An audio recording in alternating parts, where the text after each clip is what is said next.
Mapagpalipad muna ng drone.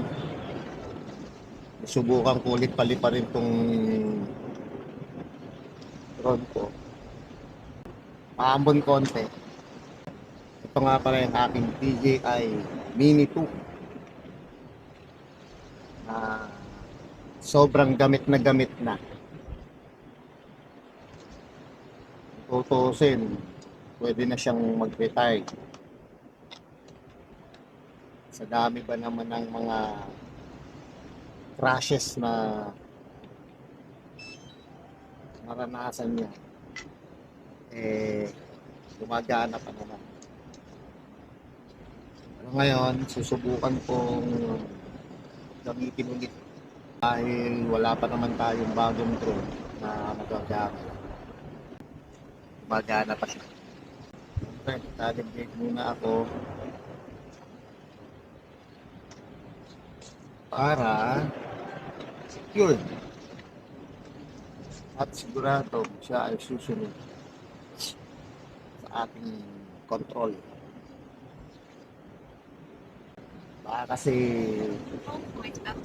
magsariling ano na naman siya, magsariling mundo. Bali nakaka-siyam na ano na to paggawa. Update lang muna natin. Ano pala, calibrate. Kahit medyo maambot, pwede natin palipan. Open natin to ulit. Calibrate naman natin yung compass. Start.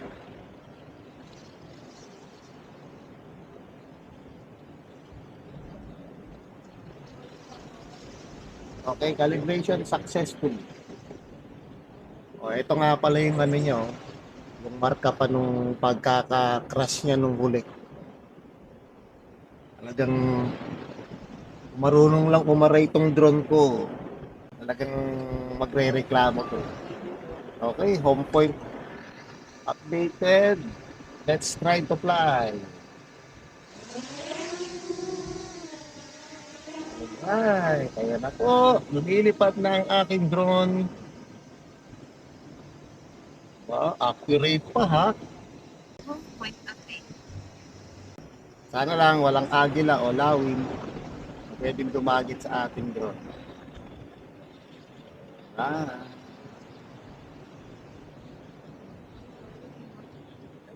Ganda na itong place na to. Tabing dagat, malakas ang alon. So, mawawala yung recording niya. Siguro dahil sa SD card. Dahil naglolo ko, nagpuputol-putol ang recording.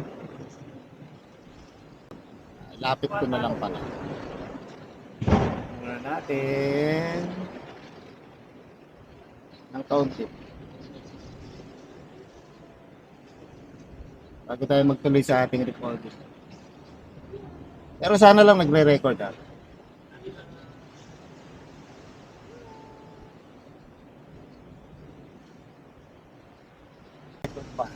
Yun, meron. May record siya. Hello. Ha? Baby, Misa. Saki boy. Maambon? Kanina pa kayo gising?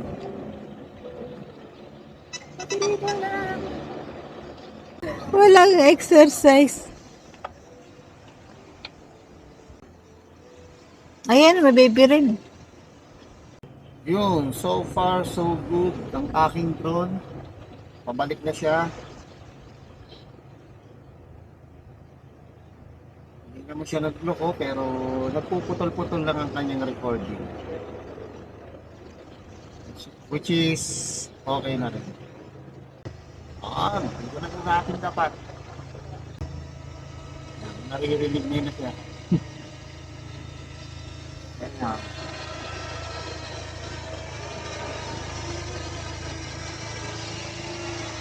Okay, magla-landing na ang ating drone.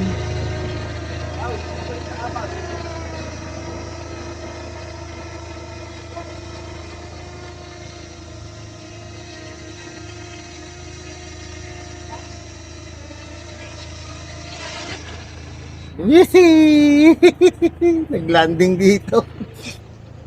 Nervous pa ako ha. Dito siya hindi ginamit. Okay. Meron pa siyang 24% sa kanyang battery. Okay na yan. Goods na tayo. Alright. Give thanks